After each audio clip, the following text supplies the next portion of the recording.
Hello my dear students, welcome you all to my YouTube channel M Ahmad study circle. आज के इस video में हम लोग Gulmohar golden jubilee edition class 7 से एक पोएम पढ़ने जा रहे हैं जिसका टाइटल है कोरोमंडल फिशर्स। इससे पहले कि हम लोग इस पोएम को पढ़ें और इसके line by line word to word Hindi meanings को समझने की कोशिश करें, हमें सबसे पहले हमारे पोइट के बारे में थोड़ा बहुत इंफॉर्मेशन गैदर कर लेना चाहिए।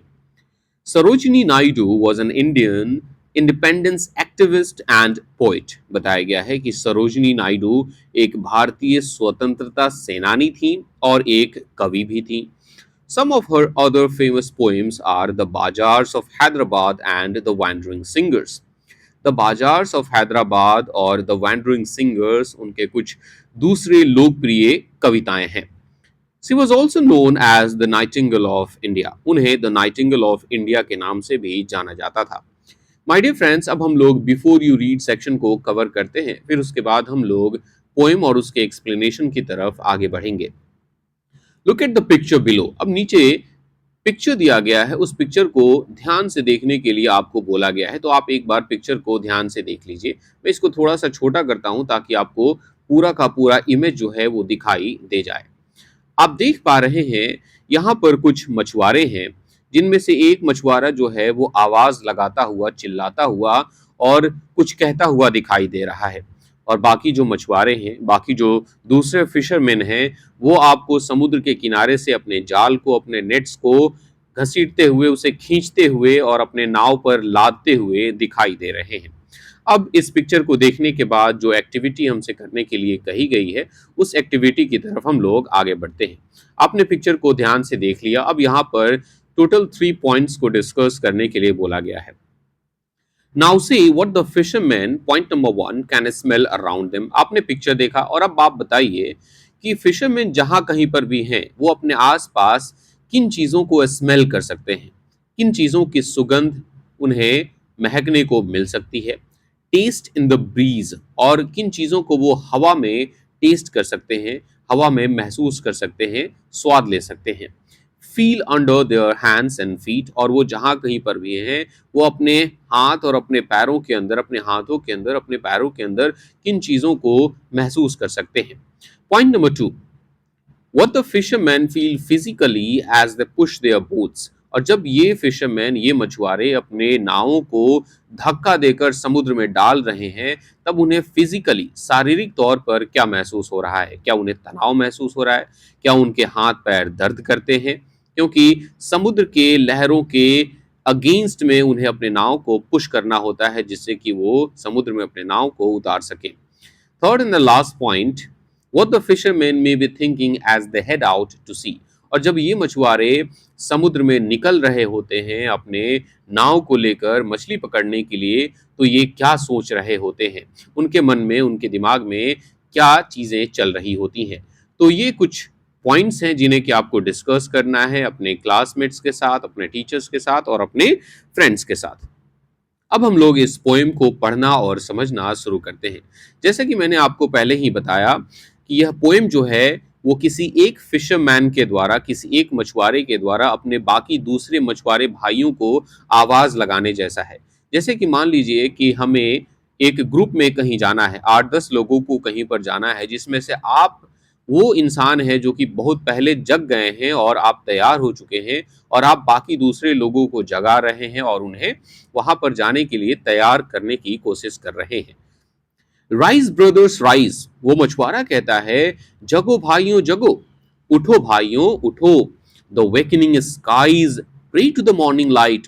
और देखो कि वो आसमान जो कि पूरी रात अंधेरे में सोया हुआ था, वो आसमान भी अब जग रहा है और सुबह की रोशनी का स्वागत कर रहा है। सुबह हो चुकी है, चारों तरफ रोशनी हो गया है, आसमान जग चुका है, इसलिए तुम्हें भी अब जग जाना चाहिए। The wind lies asleep in the arms of the dawn। और देखो कि वो हवा, वो तूफानी हवा कैसे भोर की बाहों में, सुबह की बाहों में चुपचाप सोया पड़ा है। Like a child that has cried all night। बिल्कुल एक ऐसे बच्चे की तरह जो कि पूरी रात बस चिल्ला रहा था, पूरी रात रो रहा था, लेकिन जैसे ही सुबह हुई, वो बच्चा अपनी माँ की गोद में, अपनी माँ की बाहों में दुबक करके चुपचाप बिना आवाज किए शांति से सो जाता है। वैसे ही ये तूफानी हवा जो कि पूरी रात काफी तेजी से बह रही थी, काफी गरजते हुए बह रही थी, लेकिन जैसे ही सुबह हुई है, जैसे ही भोर हुई है, ये तूफानी हवा सुबह की बाहों में, सुबह की गोद में एक बिल्कुल छोटे मासूम बच्चे की तरह सोया पड़ा है। तो ये मछुआरा अपने बाकी दूसरे मछुआरे भाइयों को कहता है कि अभी मछली पकड़ने के लिए बहुत ही अच्छा मौसम है, क्योंकि हवा नहीं चल रही है, समुद्र शांत है, इसलिए इन्हें मछली पकड़ने के लिए अब तैयार हो जाना चाहिए, इन्हें जग जाना चाहिए। Come let us gather our nets from the शोर।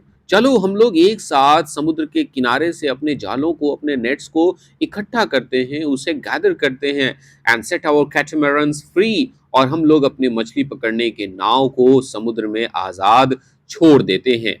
To capture the leaping wealth of the tide. और हम ऐसा क्यों करेंगे? हम ऐसा इसलिए करेंगे क्योंकि समुद्र की लहरों में उछलते हुए वेल्थ, समुद्र की लहरों में उछलती हुई मछलियां जिन्हें हमें कैप्चर करना है और जिन्हें हम पकड़ के उन्हें बाजार में बेचेंगे, जिससे हमें धन की प्राप्ति होगी, जिससे हमें पैसे की प्राप्ति होगी, तो हमें निकलना चाहिए और समुद्र की लहरों के साथ उछलती हुई मछलियों को पकड़ना चाहिए। For we are the kings of the sea. क्यों? क्योंकि हम समुद्र के राजा हैं, हम लोग समुद्र के महाराजा हैं। No longer delay. अरे भाइयों, अब देर मत करो, जल्दी से उठ जाओ, अब देर मत करो। Late us hasten away in the track of the seagulls call.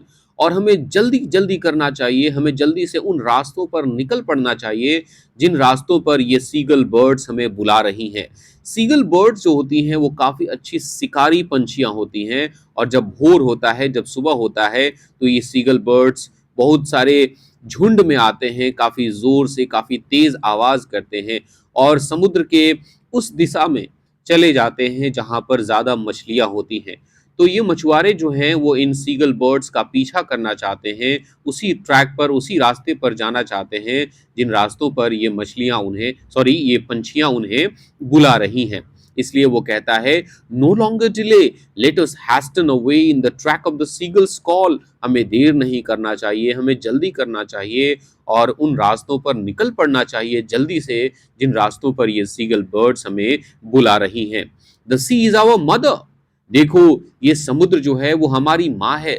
अब समुद्र को यहाँ पर मदर क्यों बोला गया है? क्योंकि ये मछुआरे समुद्र में जाते हैं, हर रोज जाते हैं, वहां से मछलियां पकड़ कर लाते हैं, उन मछलियों को बाजार में बेचते हैं, और उनसे उन्हें धन की प्राप्ति होता है, जिससे उनका परिवार चलता है, उनका पेट पलता है। इसीलिए, क्योंकि समुद्र इन्हें पालती है, इसलिए इन्होंने समुद्र को अपनी माँ कहा है।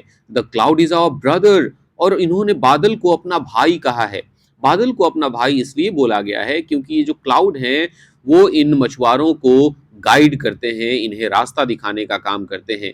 यदि इन्हें आसमान में बादल नजर नहीं आते, आसमान साफ नजर आता है, तो इन मछुआरों को लगता है कि मछली पकड़ने के लिए ये एक अच्छा मौसम है। और जब आसमान में काले घने बादल छाए होते हैं, बिजलियां चमक रही होती हैं, तो इन्हें पता चल जाता है कि मौसम तूफानी है और इन्हें अपने नाव को समुद्र में नहीं उतारना चाहिए, इन्हें मछली पकड़ने नहीं जाना चाहिए। अगर वो ऐसा करते हैं तो उनकी जान जा सकती है। तो इस तरह से क्लाउड जो है वो इनकी रहबरी करता है, इनको गाइड करता है, इनको रास्ता दिखाता है, एक बिल्कुल भाई की तरह। इसीलिए क्लाउड को इन्होंने अपना भाई कहा है। The waves are our comrades. और समुद्र की ये जो लहरें हैं, इन्होंने इन लहरों को अपना साथी कहा है। मुसीबत में, मुश्किल भरे समय में जो आपके साथ होते हैं, आपके साथ लड़ते हैं, आपके साथ झगड़ते हैं, उसे कॉमरेड्स बोला गया है। क्यों इन लहरों को अपना साथी क्यों बोला गया है? क्योंकि ये मछुआरे जहां कहीं पर भी जाते हैं, ये लहरें उनके साथ में होती हैं। और कैसे? ये लहरें इनके नाव को आगे बढ़ाने में इनकी मदद करती है। और इस तरह से हम देख सकते हैं कि ये पूरा का पूरा समुद्र, क्लाउड और वेव एक परिवार की तरह मिल करके इन मछुआरों की देखभाल करती है, इनकी मदद करती है। What though we toss at the fall of the sun. और ये मछुआरा कहता है कि क्या होगा यदि सूरज डूब जाए, फिर उसके बाद हम लोग कहाँ जाएंगे? कहने का मतलब है, ये मछुआरा कहता है कि हमें जल्दी करना चाहिए, हमें सुबह भोर में जाना चाहिए और सूरज के डूबने से पहले लौट जाना चाहिए। लेकिन यदि ऐसा हो कि सूरज के डूबने से पहले यदि हम नहीं लौटे, तो फिर हम कहाँ जाएंगे? व्हाट दो वी टॉस, हम कहाँ जाएंगे? What though we toss at the fall of the sun. यदि सूरज डूब जाता है तो फिर हम कहाँ जाएंगे? where the hand of the sea god drives, फिर वो कहता है कि फिर समुद्र का देवता हमें जहां ले जाए बस हम वहीं चले जाएंगे। इसीलिए हमें सुबह भोर में जाना चाहिए और सूरज के डूबने से पहले आ जाना चाहिए। He who holds the storm by the here, और वो कहता है कि वो समुद्र का देवता कौन है? तो समुद्र का देवता वही है जो अपनी बालों की जटाओं में समुद्र में आने वाली तूफान को बांध करके रखता है। समुद्र में आने वाली तूफान को अपनी बालों की जटाओं में रोक करके रखता है। Will hide in his breast our lives, और यदि सूरज के डूबने तक हम नहीं लौट पाते हैं, अंधेरा हो जाता है, तो ये हमें कुछ नहीं होने देगा। कौन? समुद्र का देवता। और ये हमें अपनी छाती में छुपा लेगा और हमारी जानों को, हमारी जिंदगियों को बचा लेगा। अब आगे के कुछ लाइंस में ये बताया गया है कि ऐसा नहीं है कि इन मछुआरों को सिर्फ समुद्र ही पसंद है, बल्कि इन मछुआरों को धरती भी पसंद है, क्योंकि आखिर इन्होंने जो अपना घर बनाया है वो धरती पर ही तो है। तो चलिए हम देखते हैं कि इन मछुआरों को धरती कैसे पसंद है और इस बात को कैसे जस्टिफाई किया गया है। Sweet is the seed of the coconut glade. देखो, ग्लेड जो होता है वो जंगल के बीचों बीच एक छोटे से खाली जगह को कहते हैं, जो कि चारों तरफ पेड़ पौधों से घिरा हुआ होता है। तो ये कहते हैं कि नारियल के पेड़ से चारों तरफ घिरा हुआ एक छोटा सा छायादार जगह बहुत ही स्वीट है, बहुत ही प्यारा है, जहां पर इन्होंने अपना घर बनाया है। And the scent of the mango grove, और आम के बागीचे से आती हुई खुशबू इन्हें बहुत ही प्यारी, बहुत ही स्वीट लगती है। And sweet are the sands at the full over the moon with the sound of the voices we love. और रात के समय जब आसमान में फुल मून चमक रहा होता है और उसकी रोशनी समुद्र के किनारे फैले हुए रेत पर पड़ती है, और दूर दूर से प्रकृति की दूर दूर से प्रकृति की जो अलग अलग आवाजें आती है, ये सब मिल करके एक बहुत ही स्वीट, एक बहुत ही मनोरम नज़ारा, एक बहुत ही मनोरम दृश्य इनके सामने पेश करता है। But sweeter but sweeter O brothers, लेकिन ये मछुआरा कहता है कि अरे ओ भाइयों, इन सब से कहीं ज्यादा प्यारी कुछ चीज है। तो क्या है? द किस ऑफ द स्प्रे। ये कहता है ये मछुआरा कि भले ही हमारा घर, हमने जहां पर घर बनाया है, जो कि नारियल के पेड़ के बिल्कुल बीचों बीच है, जहां पर आम के बागीचे की महक आती है, और जहां पर आसमान में जब मून चमकता है, चांद चमकता है, और जो नज़ारा और जो आवाज़ें आती हैं, ये सब हमारे लिए बहुत ही प्यारी है।